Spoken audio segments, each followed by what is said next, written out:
Kota Baghdad sedang berada di puncak kejayaannya, namun kedamaian intelektualnya terusik oleh kedatangan seorang filsuf pengembara bernama Ja'far Shiddiq. Ia dikenal bukan karena kebijakannya, melainkan karena kegemarannya memicu keraguan di hati orang awam. Suatu pagi yang bising di pasar besar Baghdad, Shiddiq berdiri di atas sebuah peti kayu besar, dikelilingi oleh para pedagang, pengawal, dan rakyat jelata. Ia berteriak dengan nada provokatif yang menusuk telinga. "Wahai penduduk Baghdad yang malang," seru Shiddiq sambil tertawa mengejek. "Kalian saling sikut karena urusan syariat. Kalian mengklaim agama kalian yang paling benar, sementara di negeri seberang ada agama lain yang mengklaim hal yang sama. Jika Tuhan kalian itu satu dan maha kuasa, mengapa ia membiarkan kekacauan ini? Mengapa ia tidak menurunkan satu agama saja sejak awal agar tidak ada pertumpahan darah? Ataukah sebenarnya Tuhan kalian itu memang tidak ada, dan agama hanyalah cara manusia untuk saling membenci?" Rakyat mulai gelisah. Para ulama di pasar terdiam, terjebak dalam retorika rumit sang filsuf. Di saat suasana menegang, muncullah Abu Nawas yang berjalan santai sambil memikul 10 jenis buah-buahan yang berbeda dalam satu keranjang besar. Ja'far Shiddiq melihat Abu Nawas dan menyeringai. "Ah, si pelawak istana. Abu Nawas, kemari kau. Kau yang katanya dekat dengan Khalifah dan Tuhan. Jawab pertanyaanku. Jika Allah itu satu, mengapa ia menciptakan banyak pintu menujunya? Bukankah itu sebuah ketidakkefisienan yang konyol? Jika ada satu kebenaran, mengapa harus ada ribuan kebohongan yang membungkusnya dalam bentuk agama yang berbeda-beda?" Abu Nawas meletakkan keranjang buahnya di tanah dengan suara bruk yang cukup keras. Ia menghapus keringat di dahinya, lalu mengambil sebuah jeruk masam dan sebuah kurma manis.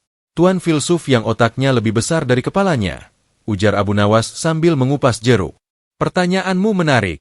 Kau menggugat Tuhan karena membiarkan adanya keberagaman, seolah-olah keberagaman adalah sebuah kesalahan produk." Abu Nawas membelah jeruk itu dan menyodorkannya kepada Shiddiq. "Makan ini," perintahnya. Shiddiq memakannya dan wajahnya langsung berkerut karena rasa masam yang tajam. Kemudian Abu Nawas memberikan kurma manis. Shiddiq memakannya dengan lega. Abu Nawas menatap kerumunan pasar dan mulai berbicara dengan suara lantang. "Wahai penduduk pasar, Tuan filsuf ini bertanya mengapa agama berbeda-beda. Sekarang aku bertanya padanya, Tuan, kau punya satu perut, bukan? Mengapa Tuhan tidak menciptakan satu jenis makanan saja di dunia ini? Mengapa ada jeruk yang masam, kurma yang manis, cabai yang pedas, dan empedu yang pahit? Bukankah itu tidak efisien? Bukankah lebih mudah jika seluruh dunia ini isinya hanya gandum saja agar kita tidak perlu bingung memilih menu makan siang?" Shiddiq mendengus. "Itu berbeda. Makanan adalah urusan lidah, sedangkan agama adalah urusan keselamatan jiwa." Abu Nawas tertawa kecil. Suara tawanya memecah ketegangan di alun-alun. "Tuan, justru disitulah letak jeniusnya Tuhan. Tuhan menciptakan manusia dengan warna kulit, bahasa, dan geografi yang berbeda. Jika Tuhan menurunkan hanya satu agama dengan satu tata cara yang kaku sejak zaman Adam hingga akhir zaman, maka Tuhan tidak memberikan ruang bagi pilihan dan usaha manusia. Banyaknya agama adalah cara Tuhan berbicara kepada manusia sesuai dengan tingkat akal dan kebutuhan zaman mereka. Orang di gurun pasir butuh hukum yang berbeda dengan orang di puncak gunung salju. Tuhan memberikan baju yang pas untuk setiap umat. Masalahnya bukan pada banyaknya agama, tapi pada kesombongan pemeluknya yang merasa bajunya paling bagus lalu merobek baju orang lain." Abu Nawas mengambil segenggam biji-bijian dari berbagai buah yang ia bawa dan menunjukkannya kepada Shiddiq. "Tuan filsuf, kau bilang Tuhan seharusnya menurunkan satu agama saja agar tidak ada perang. Itu seperti mengatakan seorang ibu harus melahirkan 10 anak yang wajah dan sifatnya identik sama persis agar mereka tidak bertengkar. Jika itu terjadi, dunia ini bukan lagi tempat tinggal, tapi sebuah pabrik boneka yang membosankan. Tuhan membiarkan adanya keragaman agar manusia berlomba-lomba dalam kebaikan, fastabiqul khairat. Jika hanya ada satu jalan yang dipaksakan, maka tidak ada nilai dalam beriman, karena kau tidak punya pilihan untuk menolak. Tuhan ingin dicintai oleh hambanya yang bebas memilih, bukan oleh robot yang diprogram satu jalur." Rakyat Baghdad bersorak-sorai. Analogi, pabrik boneka, dan menu makanan, Abu Nawas membuat argumen Ja'far Shiddiq terdengar seperti keluhan seorang pria yang kurang piknik. Ja'far Shiddiq tampak pucat. Ia merasa harga dirinya jatuh di depan para pedagang pasar. Namun, ia belum menyerah. Ia menunjuk ke arah masjid besar dan gereja tua di sudut kota. Baiklah, Abu Nawas. Itu urusan pilihan, teriak Siddiq. Tapi besok, di alun-alun kota, aku akan membuktikan bahwa kebenaran tidak mungkin ada di dua tempat yang berbeda. Jika satu agama benar, yang lain pasti salah. Aku akan menunjukkan bahwa Tuhanmu sedang mempermainkan manusia dengan teka-teki yang mustahil. Abu Nawas hanya melambaikan tangan sambil memakan kurmanya. Sampai jumpa besok, Tuan. Jangan lupa sarapan, supaya otakmu punya tenaga untuk kalah lagi. Kabar tentang kekalahan Ja'far Siddiq di pasar kemarin telah memicu perdebatan di setiap kedai kopi di Baghdad. Alun-alun kota kini penuh sesak. Khalifah Harun ar-Rasyid bahkan mengirim beberapa penasihatnya untuk memantau dari kejauhan. Ja'far Siddiq muncul dengan jubah hitam yang lebih rapi, membawa sebuah bola kristal bening. Ia berdiri di podium batu alun-alun, menatap Abu Nawas yang datang dengan membawa beberapa keping kaca berwarna-warni, merah, biru, dan kuning, serta sebuah lampu minyak. Abu Nawas. Siddiq memulai dengan suara lantang. Kemarin kau bicara soal selera makan dan kebebasan. Tapi hari ini aku bicara soal hakikat kebenaran. Kebenaran itu seperti angka 1. Ia mutlak. Jika agama Islam bilang Tuhan itu Esa, dan agama lain bilang Tuhan itu beranak, keduanya tidak mungkin benar sekaligus. Jika Tuhan membiarkan ribuan klaim kebenaran yang saling bertabrakan, maka Tuhanlah yang menciptakan kebingungan ini. Bagaimana mungkin Tuhan yang bijak sengaja memberi petunjuk yang membuat manusia saling menganggap sesat? Pikirkanlah, lanjut Siddiq sambil mengangkat bola kristalnya. Jika aku bilang ini adalah bola, dan orang lain bilang ini adalah kotak, maka salah satu dari kami pasti berbohong atau gila. Dengan membiarkan banyaknya agama, Tuhan seolah-olah sedang memberikan teka-teki maut kepada hambanya. Jika ia ingin kita selamat, mengapa ia tidak memancarkan satu cahaya yang sangat terang sehingga tidak ada satupun orang yang bisa salah melihatnya? Kerumunan terdiam. Pertanyaan ini jauh lebih berat. Jika Tuhan memang ingin manusia bersatu, mengapa instruksi yang diturunkan terasa berbeda-beda di mata manusia?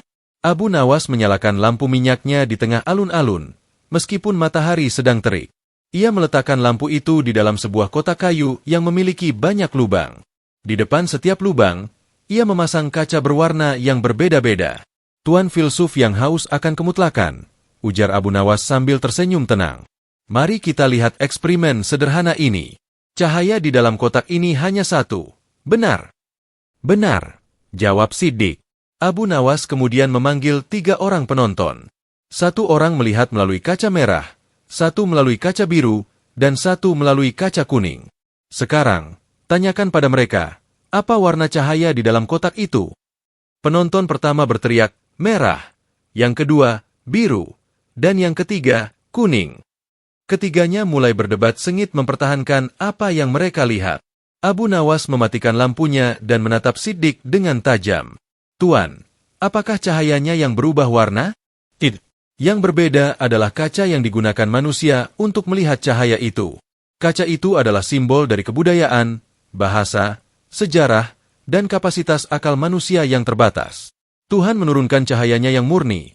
Namun saat cahaya itu menyentuh dunia manusia yang penuh dengan prasangka dan keterbatasan, manusia menangkapnya sesuai dengan warna jiwa mereka masing-masing. Abu Nawas melangkah maju ke depan podium Siddiq. Kau bilang Tuhan tidak efisien karena membiarkan klaim yang bertabrakan? Bayangkan seorang guru yang paling bijak. Saat mengajar anak balita, ia bilang, Tuhan itu seperti ayah yang sangat baik.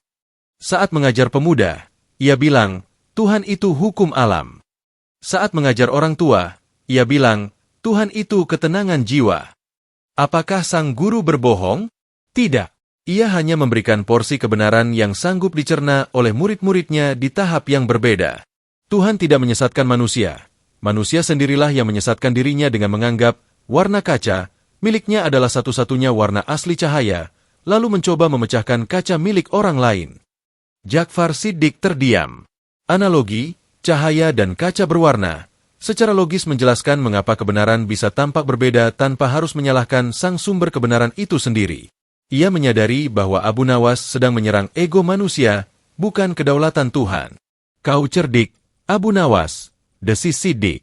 Tapi jika semua hanya masalah warna kaca, maka tidak ada agama yang benar-benar salah. Jika semua benar menurut kacanya masing-masing, maka buat apa ada nabi? Besok, aku akan membuktikan bahwa logika pluralismemu ini justru menghancurkan esensi agama itu sendiri. Abu Nawas merapikan kaca-kacanya. Simpan energimu, Siddiq. Besok kita akan lihat, mana yang lebih kuat, kaca yang merasa benar sendiri, atau cahaya yang tak butuh pengakuan. Alun-alun Baghdad semakin sesak. Orang-orang bahkan memanjat pohon kurma dan naik ke atap-atap rumah, hanya untuk mendengar kelanjutan adu saraf ini. Ja'far Siddiq tampak lebih agresif. Ia merasa Abu Nawas terlalu lunak dengan menyamakan semua agama sebagai kaca warna-warni. Siddiq berdiri tegak, memegang sebuah peta kuno yang sudah sobek dan sebuah kompas yang rusak. Ia menatap Abu Nawas yang kali ini datang membawa sebuah cermin bening, sebilah kayu lurus, dan sebuah lampu besar. Abu Nawas! Siddiq berteriak dengan nada mengejek. Kemarin kau bilang kebenaran itu satu, tapi manusia melihatnya melalui kaca warna-warni. Jika begitu, maka kau telah menghancurkan agamamu sendiri. Jika semua orang benar menurut warnanya masing-masing, maka untuk apa ada nabi? Untuk apa ada aturan yang kaku? Jika semua jalan akhirnya menuju cahaya yang sama, maka orang yang menyembah berhala pun benar menurut kaca mereka. Kau telah membuat kebenaran menjadi tidak berarti karena semuanya boleh. Jawablah, lanjut Siddiq. Jika Allah itu satu dan benar, ia tidak akan membiarkan warna-warna itu menyesatkan manusia. Jika kau bilang Islam adalah yang paling benar, maka kau harus mengakui bahwa warna lain adalah salah dan palsu. Tapi jika kau bilang semua hanya soal persepsi, maka kau sedang mengatakan bahwa Tuhan adalah seorang pembohong yang memberikan peta yang berbeda-beda kepada orang yang tersesat di padang pasir. Bagaimana mungkin Tuhan yang adil memberikan peta yang berbeda untuk tujuan yang sama? Rakyat mulai tegang. Argumen Siddiq kali ini sangat berbahaya karena menyerang langsung pada pentingnya memiliki satu agama yang benar. Abu Nawas meletakkan lampunya. Ia tidak terpancing amarah. Ia justru memanggil seorang pria yang sangat tinggi dan besar dari kerumunan untuk berdiri di sampingnya. Tuan filsuf, ujar Abu Nawas sambil memegang kayu lurusnya. Mari kita bicara soal keadilan dan kesesuaian. Bayangkan pria ini adalah kemanusiaan. Di zaman dulu, saat manusia masih seperti bayi, Tuhan mengirimkan penjahit, nabi, untuk memberinya baju yang ukurannya kecil, karena tubuhnya memang masih kecil. Abu Nawas mengambil kain kecil dan menempelkannya ke lengan pria raksasa itu. Saat manusia tumbuh menjadi remaja, Tuhan mengirimkan penjahit lain dengan model baju yang berbeda, karena kegiatannya sudah berbeda. Tapi sekarang, saat manusia sudah dewasa dan akalnya sudah mencapai puncaknya, Tuhan mengirimkan penjahit terakhir dengan ukuran yang paling sempurna dan bahan yang paling kuat. Abu Nawas mengambil kompas rusak milik Siddiq dan meletakkannya di tanah. Tuan, kau bertanya mengapa ada banyak peta. Jawabannya sederhana, karena jalanannya berubah. Peta yang diberikan kepada Nabi Nuh As adalah tentang cara membuat kapal.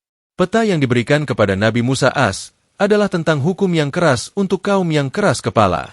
Tapi Islam adalah peta terakhir yang mencakup semua jalanan lama namun sudah diperbarui dengan rute yang paling singkat dan aman. Mengapa Tuhan tidak memberikan satu peta saja sejak awal?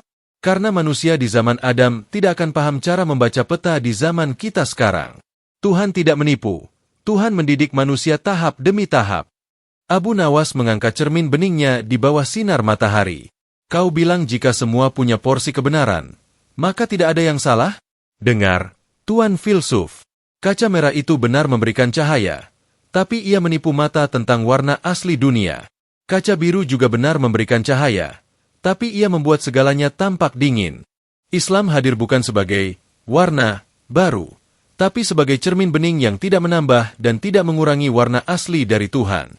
Itulah mengapa kami mengklaim Islam yang paling benar, bukan karena kami membenci warna lain, tapi karena kami ingin melihat dunia sesuai dengan warna aslinya, tanpa filter kebudayaan atau distorsi zaman yang sudah usang.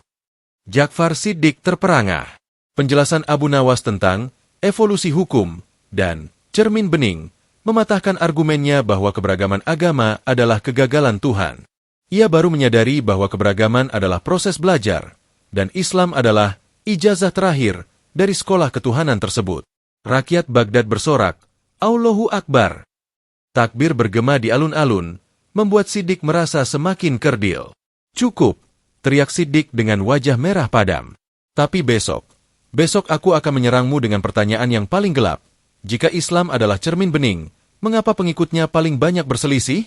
Mengapa Tuhanmu membiarkan pengikut agama yang sempurna ini saling membunuh hanya karena perbedaan kecil? Abu Nawas hanya merapikan jubahnya. Tuan, jangan salahkan cerminnya jika wajah yang berkaca memang sedang kotor. Sampai jumpa besok. Pagi itu, suasana di alun-alun Baghdad terasa lebih mencekam. Ja'far Siddiq tidak lagi berdiri di atas peti kayu. Ia membawa sebuah kain putih besar yang penuh dengan noda lumpur dan percikan tinta hitam. Ia membentangkan kain itu di hadapan halayak dengan wajah penuh kemenangan yang sinis. Abu Nawas, teriak Siddiq, kemarin kau bicara sangat manis tentang cermin bening. Tapi lihatlah kenyataan. Jika Islam adalah cermin yang sempurna, mengapa pengikutnya terpecah belah? Mengapa ada pertumpahan darah antar sesama saudara? Jika Tuhanmu memberikan petunjuk yang begitu jelas, mengapa para pemeluknya justru menjadi sumber kegaduhan terbesar di bumi? Bukankah sebuah ajaran harus dinilai dari perilaku pengikutnya? Jika buahnya busuk, bukankah pohonnya juga bermasalah? Dengarlah, lanjut Siddiq sambil menunjuk noda-noda di kain putih itu. Kalian mengklaim memiliki agama yang paling sempurna, tapi sejarah kalian penuh dengan perselisihan. Jika petunjuk itu benar-benar dari Tuhan yang Maha Kuasa, seharusnya ia memiliki kekuatan untuk menyatukan hati pengikutnya secara otomatis. Kenyataan bahwa kalian berperang membuktikan bahwa cermin bening itu sebenarnya sudah retak sejak awal, atau memang hanya hayalanmu saja. Rakyat Baghdad terdiam. Banyak yang menunduk, merasa tersindir oleh fakta sejarah yang pahit. Abu Nawas tidak membawa kain. Ia hanya membawa sebuah botol kecil berisi madu murni dan selembar resep dokter yang kusam. Ia berjalan santai ke tengah alun-alun, lalu meminum sedikit madunya. Tuan filsuf yang senang melihat noda, ujar Abu Nawas sambil membersihkan sisa madu di bibirnya. Mari kita gunakan akalmu yang tajam itu. Bayangkan di kota ini ada sebuah rumah sakit yang sangat megah. Dokter di sana adalah dokter paling jenius, dan obat-obatannya adalah yang terbaik di dunia. Abu Nawas menunjuk ke arah kerumunan. Namun, saat kau masuk rumah sakit itu, kau melihat banyak orang yang masih mengerang kesakitan. Ada yang sedang muntah, ada yang kakinya pincang, bahkan ada 2 pasien yang sedang bertengkar berebut tempat tidur. Apakah kau akan keluar dari sana lalu berteriak di jalanan bahwa rumah sakit itu palsu dan dokternya bodoh? Ataukah kau sadar bahwa mereka berada di sana justru karena mereka memang sedang sakit? Abu Nawas mengambil kain bernoda milik Siddiq dan memegangnya erat. Tuan, agama bukan sebuah sihir yang sekali diucapkan langsung mengubah manusia menjadi malaikat tanpa celah. Agama adalah rumah sakit bagi jiwa. Orang-orang yang berselisih dan berperang itu bukan karena ajaran agamanya yang menyuruh mereka begitu, tapi karena penyakit ego dan nafsu di dalam hati mereka yang belum sembuh. Jangan salahkan resep dokternya jika pasiennya tidak mau meminum obatnya dengan benar, atau malah menyiramkan obat itu ke wajah pasien lain. Abu Nawas menatap Siddiq tepat di matanya, membuat sang filsuf sedikit mundur. Kau bilang petunjuk Tuhan harusnya otomatis menyatukan hati? Jika Tuhan memaksa semua hati bersatu tanpa usaha manusia, maka dunia ini bukan lagi tempat ujian, tapi tempat sandiwara. Kebenaran sebuah ajaran tidak dilihat dari perilaku orang-orang yang mengkhianati ajaran tersebut. Jika ada 1000 orang buta yang jatuh ke jurang saat membawa lampu, apakah kau akan menyalahkan lampunya atau menyalahkan kebutaan mereka? Islam tetaplah cermin bening. Tapi jika wajah yang bercermin adalah wajah yang penuh kebencian, jangan harap cermin itu akan memantulkan wajah yang suci. Ja'far Siddiq melepaskan kain bernodanya. Ia kehilangan kata-kata. Analogi, rumah sakit, Abu Nawas memberikan sudut pandang yang tak terpikirkan, bahwa agama hadir untuk memperbaiki manusia yang cacat, sehingga kegaduhan antar pengikutnya justru membuktikan betapa manusia sangat membutuhkan agama tersebut. Rakyat kembali bersorak, namun kali ini dengan nada yang lebih introspektif. Mereka merasa ditegur sekaligus tercerahkan. Abu Nawas. Siddiq bergumam pelan. Kau pandai membela diri, tapi besok adalah hari terakhir. Aku akan bertanya tentang sesuatu yang paling mendasar. Jika semua agama akhirnya kembali ke Tuhan, mengapa kita harus repot-repot memilih Islam? Mengapa kita tidak hidup tanpa label agama saja dan menjadi orang baik secara umum? Abu Nawas tersenyum. Tuan, besok aku akan tunjukkan padamu perbedaan antara orang yang berlayar dengan kompas dan orang yang berenang tanpa arah di tengah samudera. Hari terakhir perdebatan besar ini disambut dengan langit Baghdad yang biru cerah, tanpa awan sedikit pun. Suasana alun-alun tidak lagi bising oleh teriakan, melainkan hening oleh rasa penasaran yang memuncak. Ja'far Shiddiq berdiri di tengah pelataran, kali ini tanpa properti apapun. Ia melepaskan jubah hitamnya yang megah, hanya mengenakan pakaian sederhana, seolah ingin menunjukkan bahwa ia adalah manusia murni. Abu Nawas, suaranya tenang namun mengandung tantangan terakhir yang paling mematikan bagi kaum beriman. Semua perumpamaanmu indah, tapi mari kita jujur, mengapa kita harus terpenjara dalam label Islam, Kristen, atau Yahudi? Jika tujuannya adalah menjadi orang baik, bukankah kebaikan itu universal? Aku bisa jujur, aku bisa menolong sesama, dan aku bisa mencintai kedamaian tanpa harus sujud ke arah tertentu atau membaca kitab tertentu. Mengapa Tuhanmu begitu haus akan pengakuan melalui label agama? Bukankah menjadi manusia baik sudah cukup bagi Tuhan yang katanya maha luas? Dengarlah, rakyat Baghdad, seru Shiddiq ke arah massa. Agama hanyalah pagar yang membuat kalian merasa lebih tinggi dari orang lain. Aku memilih untuk menjadi orang baik tanpa harus beragama. Jika aku sampai di akhirat nanti, jika itu ada, dan aku telah berbuat baik seumur hidupku, apakah Tuhanmu akan melemparku ke neraka hanya karena aku tidak punya kartu anggota bernama agama? Jika ya, maka Tuhanmu tidak adil. Banyak anak muda di alun-alun mulai mengangguk-angguk. Argumen ini terasa sangat modern, logis, dan membebaskan. Abu Nawas melangkah maju, membawa sebuah jangkar besi kecil dan sebuah kompas emas. Ia meletakkan keduanya di depan Shiddiq. Tuan Shiddiq yang merasa sudah cukup dengan dirinya sendiri, ujar Abu Nawas lembut. Kau bicara seolah-olah menjadi baik, itu semudah membalik telapak tangan. Mari kita gunakan logika seorang pelaut. Abu Nawas menunjuk ke arah sungai Tigris yang mengalir di dekat mereka. Bayangkan ada dua orang yang terombang-ambing di tengah samudera yang luas. Orang pertama berkata, aku orang baik, aku punya tenaga kuat, aku akan berenang sekuat tenaga. Aku tidak butuh kapal, aku tidak butuh kompas, dan aku tidak butuh kapten. Kekuatanku sendiri akan membawaku ke daratan. Orang kedua masuk ke dalam sebuah kapal yang kokoh, agama. Ia mengikuti perintah sang kapten, ia melihat kompas setiap saat, dan ia tetap di dalam jalur meskipun badai datang.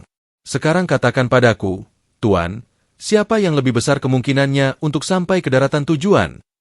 Shiddiq menjawab dengan cepat, tentu yang di dalam kapal. Tapi jika si perenang itu sangat hebat, ia pun bisa sampai. Abu Nawas tersenyum lebar. Inilah saat yang ia tunggu. Masalahnya, Tuan Filsuf, di tengah samudera yang tak bertepi, kau tidak tahu di mana arah daratan itu berada. Tanpa wahyu, agama, kebaikan, hanyalah perasaan pribadi. Hari ini kau bilang membunuh musuh itu baik untuk perdamaian. Besok kau bilang itu buruk. Hari ini kau bilang mengambil harta orang kaya untuk orang miskin itu baik. Besok kau bilang itu pencurian. Tanpa label atau aturan dari Sang Pencipta, kau adalah pelaut tanpa kompas. Kau merasa sudah berenang jauh, padahal kau hanya berputar-putar di tempat yang sama mengikuti arus nafsumu sendiri yang kau beri label kebaikan. Abu Nawas mengambil jangkar besinya dan menghunjamkannya ke tanah. Tuan, kau bilang Tuhan haus akan pengakuan? Tidak, Tuhan tidak butuh sujudmu. Kitalah yang butuh sujud itu agar kita tidak menjadi sombong. Islam bukan sekadar kartu anggota. Islam adalah penyerahan diri. Menjadi orang baik tanpa Tuhan adalah seperti orang yang membangun rumah megah tapi di atas tanah milik orang lain tanpa izin pemiliknya. Kau melakukan kebaikan dengan menggunakan nyawa, nafas, dan bumi milik Tuhan, tapi kau enggan mengakui sang pemiliknya? Itu bukan kebaikan, Tuan. Itu adalah keangkuhan yang terbungkus kesantunan. Alun-alun Baghdad seketika bergetar oleh tepuk tangan dan seruan takbir. Ja'far Shiddiq jatuh terduduk di podium. Argumennya tentang kebaikan universal hancur oleh logika kepemilikan Tuhan. Ia menyadari bahwa selama ini ia mencoba menjadi Tuhan bagi dirinya sendiri dengan menentukan standarnya sendiri. Shiddiq menatap Abu Nawas, matanya yang tadinya penuh provokasi kini meredup dalam kebingungan yang sehat. Jadi, agama bukan untuk membatasi manusia. Bukan, Tuan, jawab Abu Nawas sambil membantunya berdiri. Agama adalah peta agar kebaikanmu tidak terbuang percuma di tengah jalan. Ia adalah kapal yang membawamu pulang ke pelukan sang pemilik nyawa. Ja'far Shiddiq akhirnya menundukkan kepala. Ia meminta maaf kepada rakyat Baghdad atas provokasinya dan memutuskan untuk belajar lebih dalam tentang makna penyerahan diri di bawah bimbingan para ulama. Abu Nawas kembali ke pasar, memikul keranjang buahnya, seolah-olah ia baru saja menyelesaikan tugas sederhana membelah semangka. Malam itu, Baghdad tidak lantas tertidur. Cahaya obor di istana Harun ar-Rasyid masih menyala terang. Sang Khalifah, yang merasa dahaga intelektualnya belum terpuaskan, mengundang Abu Nawas dan Ja'far Shiddiq ke taman rahasia istana untuk sebuah diskusi penutup yang lebih intim. Ja'far Shiddiq duduk bersila di atas permadani sutra. Meski keangkuhannya telah luruh, sisa-sisa pola pikir filsafatnya masih mencari celah. Ia melihat sebuah buah kenari, walnut, yang tersaji di atas nampan emas di depan mereka. Abu Nawas, ujar Shiddiq sambil memutar-mutar buah kenari yang keras itu. Kau telah membuktikan bahwa kapal, atau label, agama itu perlu sebagai kompas. Tapi, lihatlah buah ini. Ia memiliki cangkang yang sangat keras, kotor, dan tidak bisa dimakan. Intisarinya yang lezat tersembunyi jauh di dalam. Bukankah ritual-ritual agama yang rumit, solat yang berulang, puasa yang melelahkan, aturan berpakaian, hanyalah cangkang keras yang seringkali justru menghalangi manusia untuk mencapai rasa Tuhan yang sejati? Jika Tuhan hanya menginginkan intisari atau kesucian hati kita, mengapa ia membebani kita dengan cangkang ritual yang begitu kaku? Mengapa tidak langsung saja pada intinya tanpa perlu bungkus-bungkus yang merepotkan ini? Banyak orang beragama hanya sibuk mencuci cangkangnya, lanjut Shiddiq dengan nada reflektif. Mereka rajin ibadah fisik tapi hatinya busuk. Sebaliknya, ada orang yang hatinya mulia tapi tidak peduli pada cangkang ritual.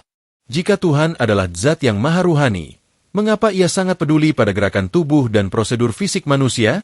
Bukankah ritual itu justru membuat agama tampak seperti pertunjukan sandiwara daripada perjalanan spiritual? Harun ar-Rasyid melirik Abu Nawas, menantikan jawaban pamungkas untuk menutup seri perdebatan panjang ini. Abu Nawas mengambil buah kenari dari tangan Shiddiq.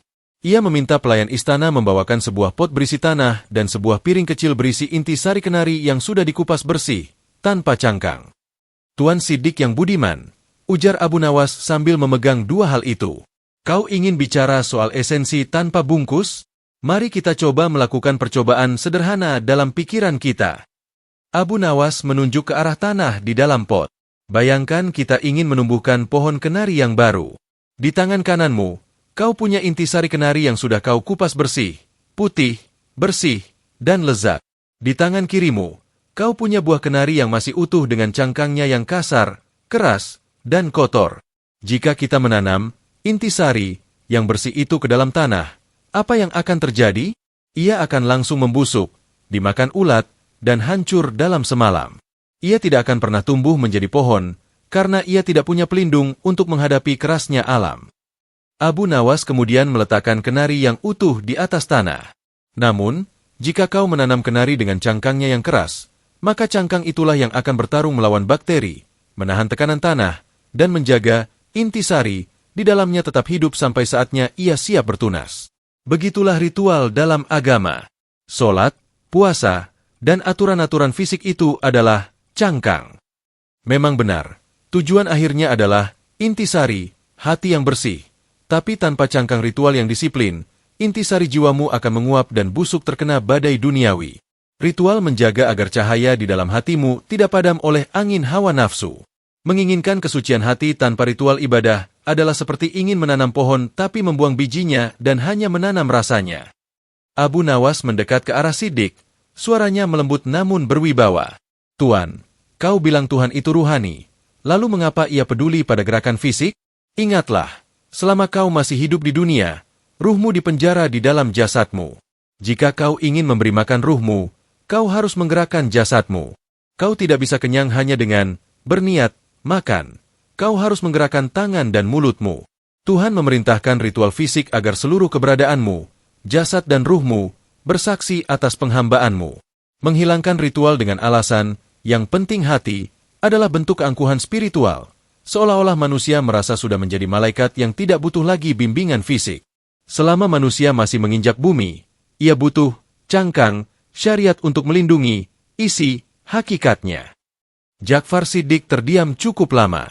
Ia mengambil kembali buah kenari itu, menatap cangkangnya yang keras, lalu perlahan memecahkannya dan memakan isinya. Ia tersenyum, sebuah senyum tulus yang belum pernah terlihat selama ini. Abu Nawas, ujar Shiddiq, kau tidak hanya menjawab pertanyaanku, kau telah menyatukan dua belahan jiwaku yang selama ini bertarung. Aku terlalu sibuk mencari rasa, sampai aku lupa bahwa rasa butuh wadah agar tidak tumpah. Khalifah Harun ar-Rasyid tertawa puas. Suasana taman menjadi sangat hangat. Malam itu, bukan hanya Shiddiq yang belajar, tapi seluruh Baghdad melalui cerita-cerita yang akan tersebar besok pagi, memahami bahwa agama adalah kesatuan antara bentuk dan makna, antara cangkang yang menjaga dan inti yang menghidupkan. Ja'far Shiddiq pun memohon izin untuk menetap di Baghdad, bukan sebagai penantang, melainkan sebagai murid yang ingin belajar bagaimana cara menanam kenari yang benar agar tumbuh menjadi pohon kebajikan yang rimbun.